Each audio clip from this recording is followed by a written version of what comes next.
Hi, I'm Allison Flom. Welcome back to Erased: The Murder of Elma Sands. In our last episode, Colden tried to establish his credibility as the prosecutor. Elma's cousin, Catherine, was the first person that he called to the witness stand. She testified that Elma was excited on December 22nd. She got all dressed up with plans to marry Levi and return home to the boarding house by curfew. So Catherine was alarmed when Elma didn't come home that night as she planned to. But Levi wasn't worried at all. Levi's only concerns after Elma disappeared were himself and his reputation. So Colden's argument was off to a pretty good start until... If Elma accidentally took too much laudanum, her psycho boyfriend drove her to do it, so Elma's death is Levi's fault regardless. Wonderful!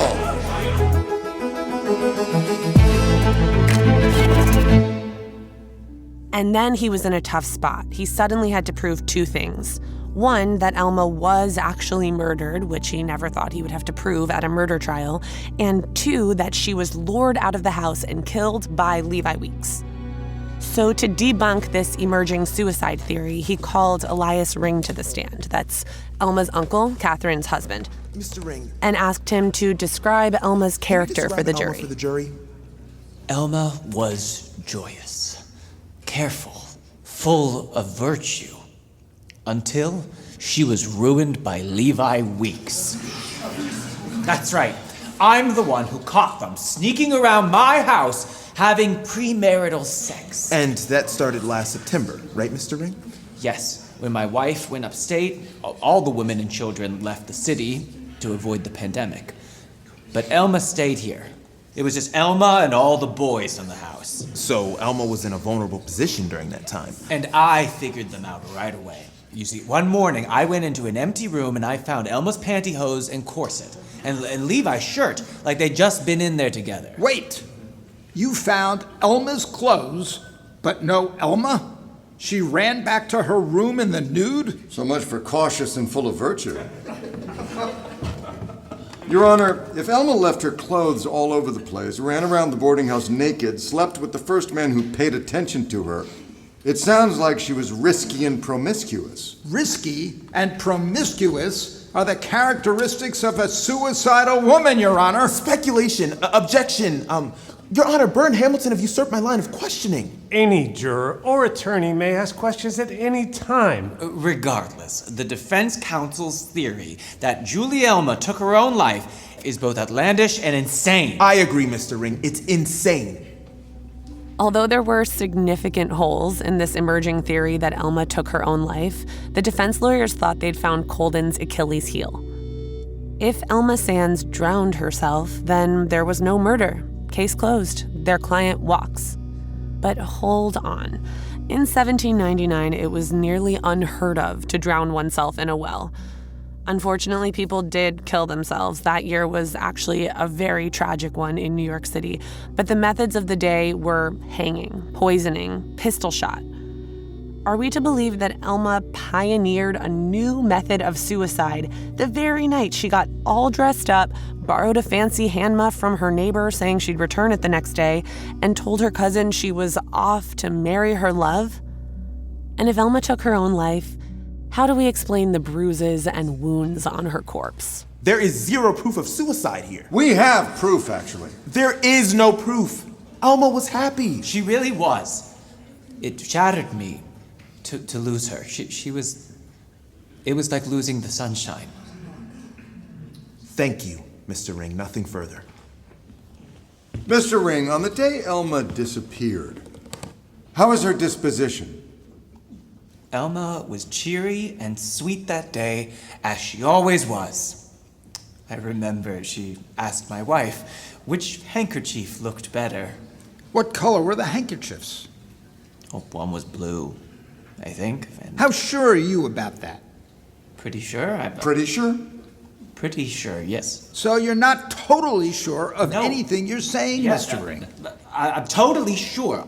2 handkerchief options and one was blue. She looked nice.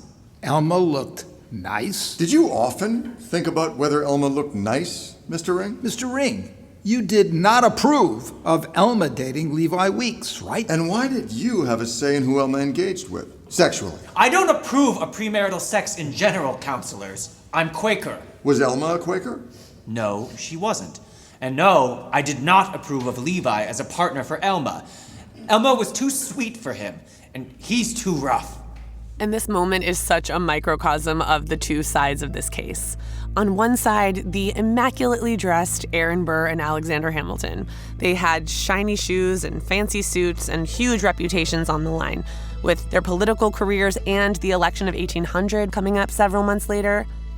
And then on the other side, Elias Ring, this stout Quaker guy with a big hat and plain baggy clothes and a reputation for being a terrible businessman who was too drunk all the time.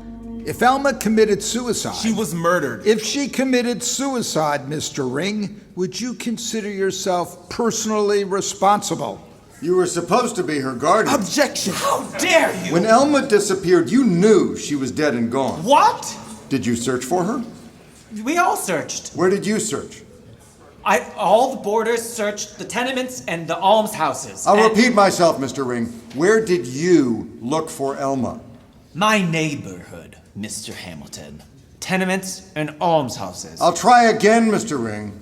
Where did you personally look for Elma Sands when she disappeared? Objection! Where is this going? Ask a different question, Hamilton. Mr. Ring, did you hire a private search party to dredge the East River in search of Elma's remains? I hired my friend Mr. Walgrove and his crew just to be thorough. Yes.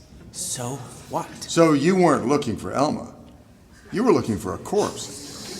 While everyone else was looking for an alive Elma, Elias Ring was looking for a dead Elma in the nearest body of water, which tells us he knew she planned to drown herself, close to home. Speculation! I didn't know anything, sir. You knew Elma was dead before there was a suspect. You're the suspect! Your Honor, Elias Ring is not a suspect here. He was at home, drunk and sleeping when Elma was murdered. That's right. Move on, counselors. I'm a good man. I was thinking at the time that if Elma had died alone out there in the cold, that I'd want to be the one to find her corpse, to spare the women and children from having to find it. That's all. Gentlemen, Elma did not throw herself into the river, or any body of water for that matter. Mr. Ring's search was unsuccessful. And why? Because Elma was found battered in a well, not the river. And frankly, my colleague's idea that Elma took her own life is lazy and downright dense. When someone commits suicide, they do it alone. My next witnesses will confirm Elma Sands was not alone at the Manhattan well. She was slaughtered. In light of the defense counsel's continued effort to paint Elma as suicidal and flood the jury with other theories, Colden had to go back to the drawing board to prove that Elma was, in fact, murdered. So to build a full timeline for the jury of what happened that night, he called up witnesses who had interacted with Elma after she left the boarding house. He started with Elma's neighbor, Kate Lyon. Thank you for calling me, Mr. Colden. Thank you for being here, Mrs. Lyon. So can you tell us about the night of December 22nd, 1799? I saw Elma just moments before she was murdered. Was Elma alone when you saw her? I don't think she was alone. It was hard to see. Wait, you couldn't see anything? The lamps on our street are useless, Mr. Hamilton, covered in soot. The man who died from walking into a street lamp, that was right near my house. So Elma might have been alone when you saw her, but you don't know. I didn't see anyone with her. You just said someone was with Elma. Now you're saying she was alone. Your Honor. There was someone calling out to her, hurrying her along. Be more specific, Mrs. Lyon. If we're to believe a word you say. I'm trying, Mr. Hamilton. Where did you encounter Elma exactly? Are you certain it was her? I don't know how you could be certain of anything if you couldn't see, but... I saw Elma just down from the Rings on Greenwich Street, right near the water pump. I'm certain it was Elma. It was around 8 p.m. What were you doing? I was helping a friend who'd fallen in the snow. Oh, it's twisted. Mrs. Lyon? Elma? Is that you? Yes, are you okay? Do you need my lantern? Mary slipped on the curb over here. Elma, what are you doing? I'm coming to help you, Mrs. Lyon. Oh, Elma, let's go. I can get her home, Elma. It's all right. Are you sure? Oh, just take my light at least. Come on, Elma. No, I'm okay, sweetheart. Thank you. You go have a fun night. So Elma walked north on Greenwich Street after she left the boarding house. She stopped, offering to help her neighbors, and someone in the distance started rushing her along. Elma continued walking, following that person, disappearing into the dark up their street. Kate then took Mary home. Then I walked north on Broadway towards Chatham Street. Did you see Elma again that night, Mrs. Lyon? I never saw Elma again, no. But when I passed the Lispinards, I heard her voice. Speculation. Not speculation, Mr. Hamilton. I heard Elma screaming. I was on Spring Street, the southernmost hill of the Lispinard Meadows. Wait, what are you doing? Let go of me! Oh no, no, no! Help! Let me go! Ah! Murder! Murder!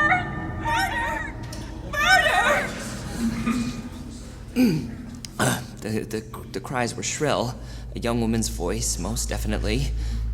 Colden had several witnesses who heard screams from the Manhattan Well that night, including this guy, Henry Orr, a carpenter and resident of the 3rd Ward. At this point, New York was organized into wards instead of neighborhoods like we have now. Mr. Orr, the screams you heard did not sound like a suicide, right? I don't know what a suicide sounds like, Mr. Colden, but at the Manhattan Well that night, I heard violence. Sir, if you thought you heard violence... I heard violence, sir. If you thought so, why didn't you intervene? Get involved, maybe save the girl? Certainly that wasn't my job. Whose job was it? Another one of the bystanders, maybe. Someone stronger than me. Sir, if you had an instinct that she was being really hurt, I'm sure you would have stopped to help. Help! Let me go! Ah! Murder!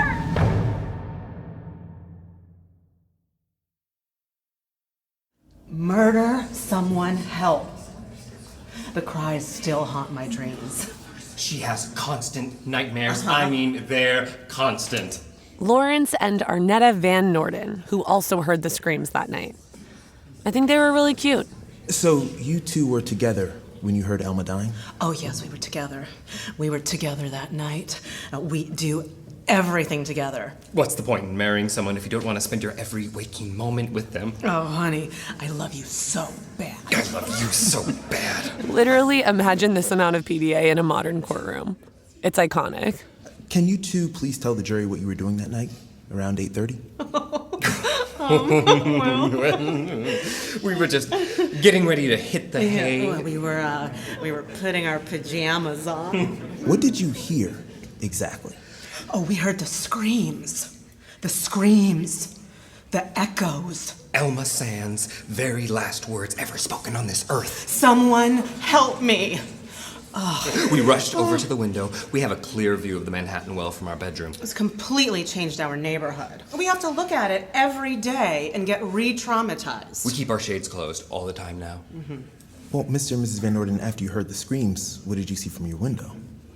We saw the murderer, Mr. Colden. Objection! Overruled. The screams stopped. By the time we got to the window, all we saw was a man pacing around the well. Pacing, Mrs. Van Norden? Yes, like he'd just thrown somebody into the water and he didn't know what to do next. Order!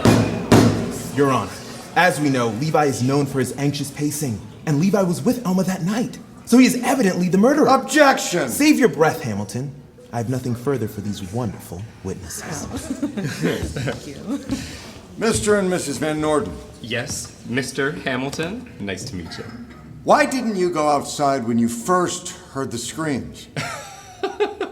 I'm a tailor, sir, not a hero. Well, you're my hero, baby. Oh, you're mine, dear Schmoo. So, you heard someone vaguely yelling? Not someone, and not vaguely. We heard a woman screaming, "Murder!" You heard screams, and then you stayed in your bedroom? We were terrified. Mr. Van Norden, how far is your home from the well? 400 yards. I'd say 600 yards, maybe. Final answer, 500 yards. Marriage is all about compromise. Gentlemen of the jury, That's too far away for a trustworthy eyewitness account. Tailors have excellent eyesight, Mr. Burr. Perfect eyesight, and they both heard Elma screaming. They heard someone screaming, and they didn't see anything except someone pacing. Could have been Elma pacing back and forth right before throwing herself into the well. Why would she scream murder while taking her own life, Mr. Hamilton? Mr. and Mrs. Van Noort, was the figure pacing with a limp? A limp, sir?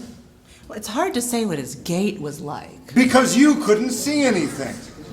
We heard everything, Mr. Hamilton. In some ways, that's worse. Help! Let me go! I didn't hear the screams. And this is Margaret Freeman of the 8th Ward. But I saw the murderer and the victim right before it happened.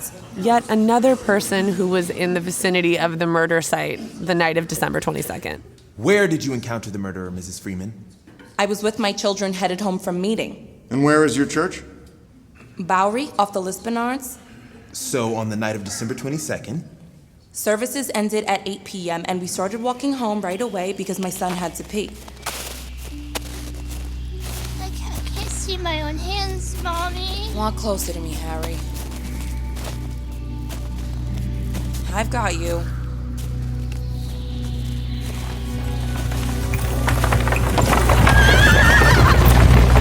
Jesus! Harry! Harry! Hey, slow down, you idiots almost hit my kid! Are you kidding me? Hey, stop! Stop right there! But they didn't stop. They rushed away. Mrs. Freeman, how could this single horse vehicle have overtaken your son? Weren't you paying attention? Objection, badgering? A horse and carriage is pretty large. It's hard to miss. It was dark. I didn't expect anyone to be on our street at that time. Maybe my son was walking in the road, but I didn't hear them coming because the horse had no bells. Who keeps their horses with no bells? Spoiler alert, one person who was known for keeping their horses with no bells was Ezra Weeks, Levi's older brother. Did you see the people inside the sleigh? It happened so fast after they almost hit my child. But who did you see? I saw Elma Sands, sir. And 2 men with her, who I now assume were Levi and Ezra Weeks. Speculation. Mrs. Freeman, you saw Elma Sands in the sleigh, correct? Yes, I saw Elma with either 1 or 2 men. If she couldn't tell whether it was 1 or 2 men, how could she possibly tell it was Elma? I know it was her. I saw her. I felt her. I still can't fathom With due respect, Mrs. Freeman, our Constitution doesn't care whether you can fathom the victim's death. Mrs. Freeman. Yes, Mr. Burr? You told a lot of people about your encounter with this sleigh. I told some people. When did you start telling people? Whenever it came up in conversation, Mr. Burr. I'll be more specific. When did you start broadcasting this little tale about your pre-death encounter with Elma Sands? Around January. Right after the victim's body was found. How convenient. What do you mean convenient? As soon as it became information, I would tell people. Before that, it was just another story. So Hamilton and Burr thought they could win this case just by diminishing the credibility of all of Colden's witnesses. Their focus was just creating reasonable doubt. And since all the jurors were their peers and colleagues who they knew and could relate to, and since most of Colden's witnesses were women, it was all too easy. Did you tell any journalists about your story? I told friends, I told family, some journalists. Did you tell anyone in exchange for goods or money? Yes, I needed eggs and barley. I have 2 kids to feed, so what? Your Honor, how can we trust a woman who sells her story? No, not today. I'm a Methodist, Your Honor, not a liar. I was taking my kids home from church and I saw Elma right before Levi Weeks killed her. She looked me in the eyes. I heard her. We have nothing further for this story seller. Your Honor, I know it was Elma. I'm not telling stories. Step down, Mrs. I am not Freeman. telling stories. I know the truth.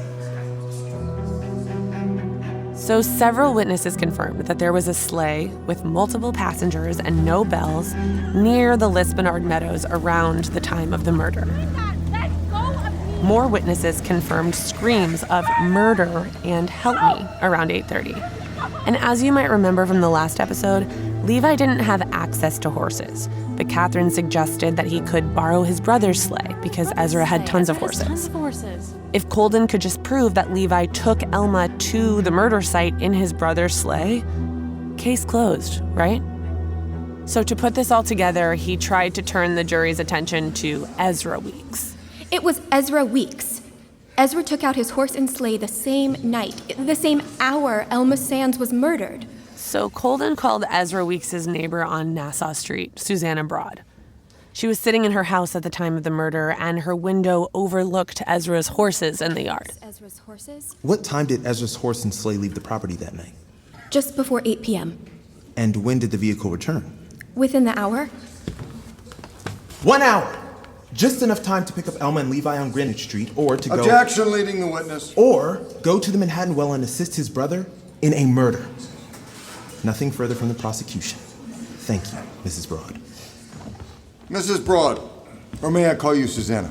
You may not, Mr. Hamilton. Susanna, why do you think you saw Ezra's sleigh leaving the yards? But I don't think it. I know it. I saw it. Why do you think it was 8 p.m.? I said it was a few minutes before 8 p.m. I saw the sleigh right before my kids got home from services, which end at 8 on Sunday nights. So your kids weren't home when you saw Ezra's sleigh leave the yards? No, my kids came home a few minutes after that. So you were home alone? Yes, until my kids came home. Where were your kids when Ezra's sleigh came back in? I think they were downstairs. You think? Yes. You don't know where your own kids were? At which point? Or were you home alone? When, Mr. Hamilton? When was any of this? When was what?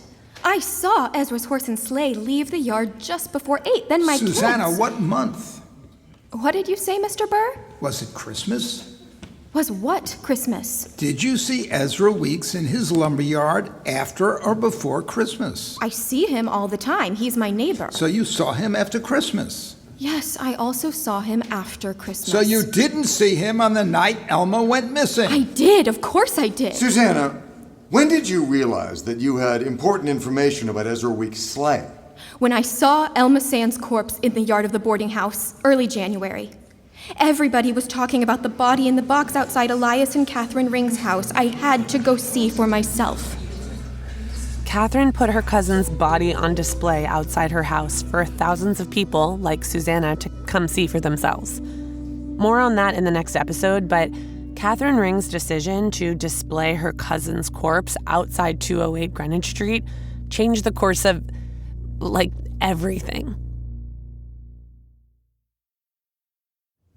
So you saw the body and decided to spread a rumor? No, Mr. Hamilton. I'm just having a hard time following what you're saying. You continue to interrupt me, sir. When I went to see the body, people were saying it was the Weeks boy. Levi Weeks killed the girl.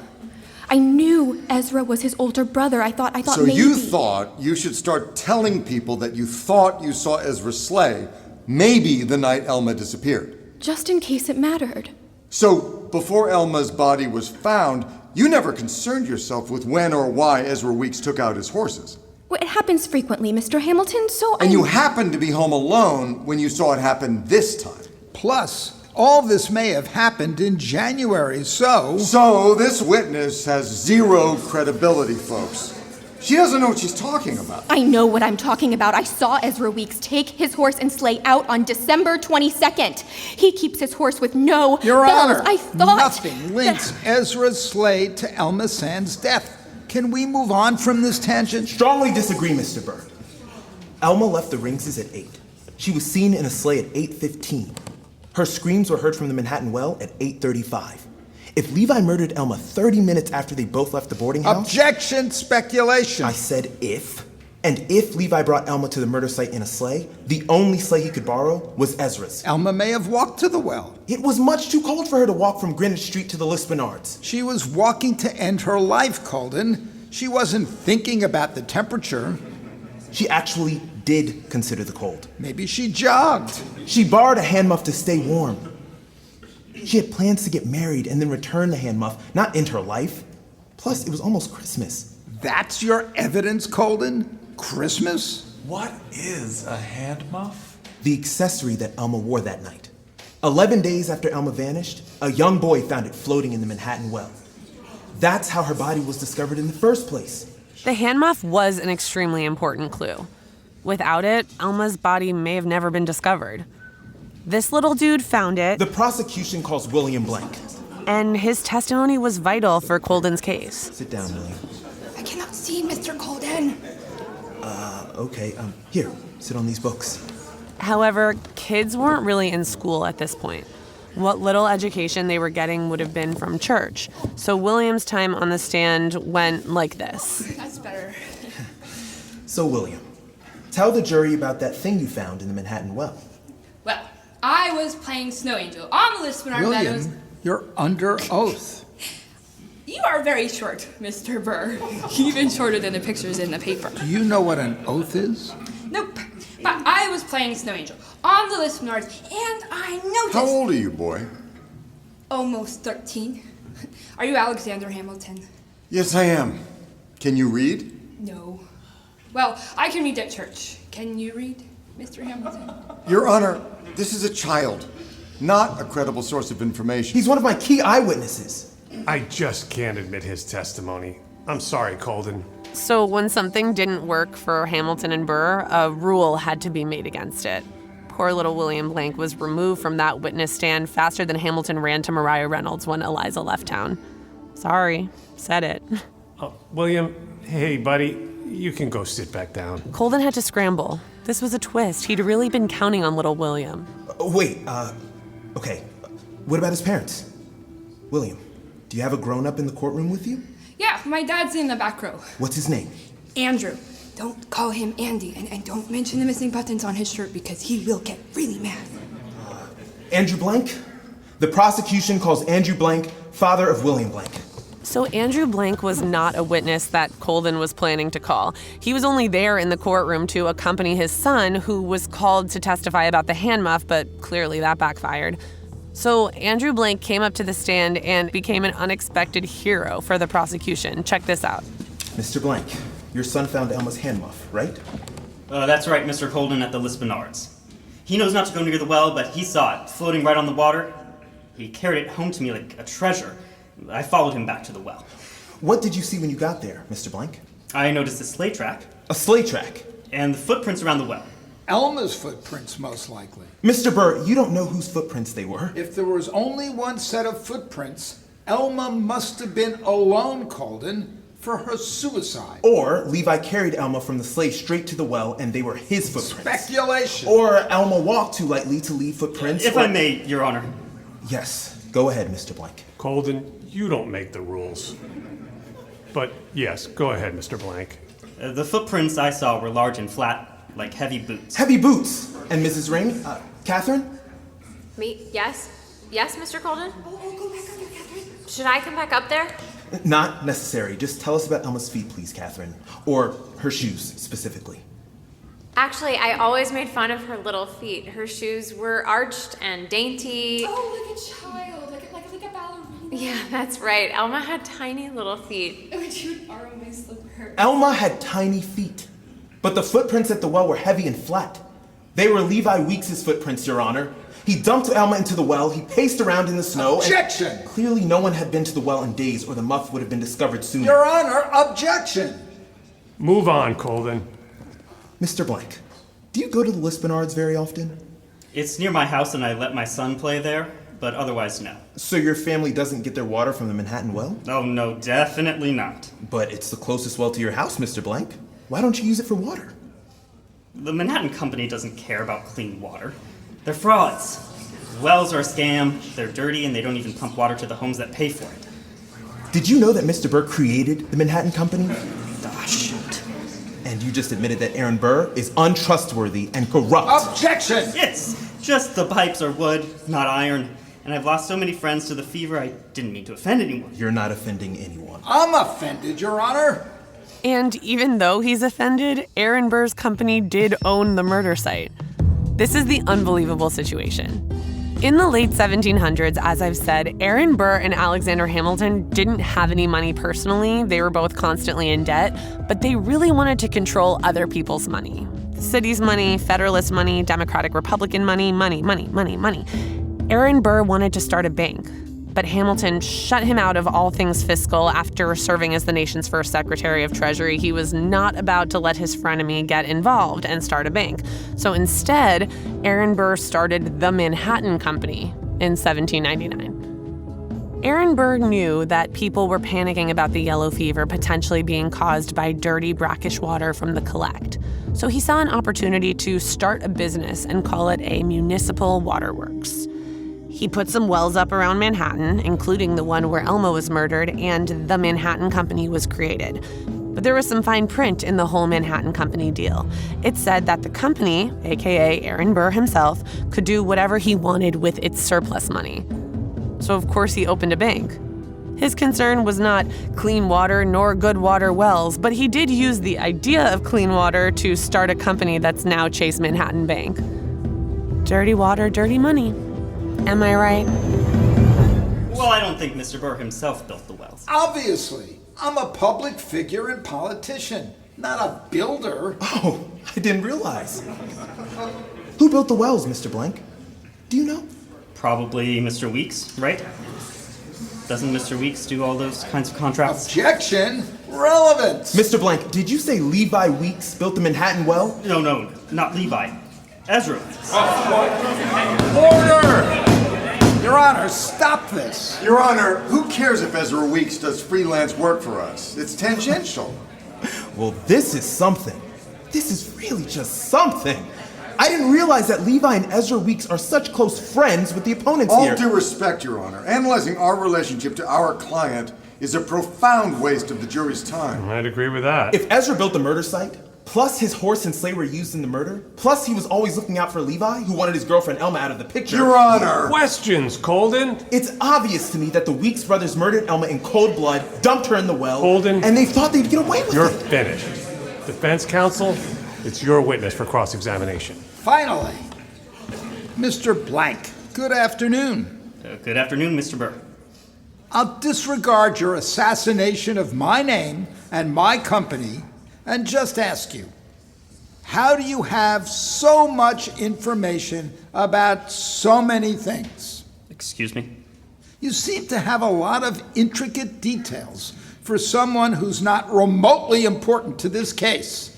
Your kid found a hand muff, and that's it. You're wasting the jury's time.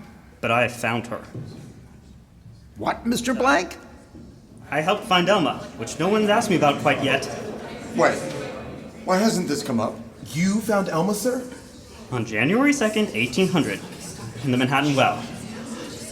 I was actually the first one to see her. That's right. Andrew Blank was there when Elma's body was found. So Colden had this unexpected triumph. He stumbled upon a witness who helped pull Elma's corpse from the well and could tell the jury in gruesome detail what it looked like at that moment. Plus, all those witnesses who saw a sleigh or heard screams or interacted with Elma on the night of the murder all strengthened Colden's case against Levi Weeks. He proved that both Levi and Ezra could have been there with Elma when she was murdered. They both knew the well very well. Ezra built it with his own hands for his good friend Aaron Burr's scam company. And of course, it was Levi's idea for Elma to be out that night, all dressed up to start forever with him. The Weeks brothers cared about public perception. They worked on big contracts for high-profile clients. They got invited to fancy parties. Elma Sands was hardly the girl that Ezra Weeks would have envisioned his little brother with.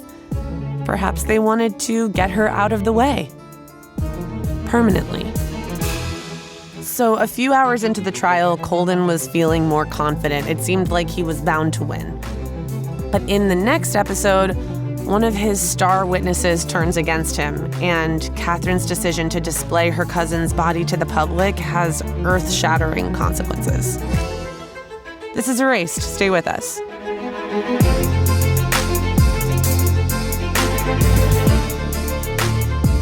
Erased, The Murder of Elma Sands is a production of Lunch Plans and Lava for Good podcasts in association with Signal Company No. 1. The show is narrated, written, and produced by me, Allison Flom.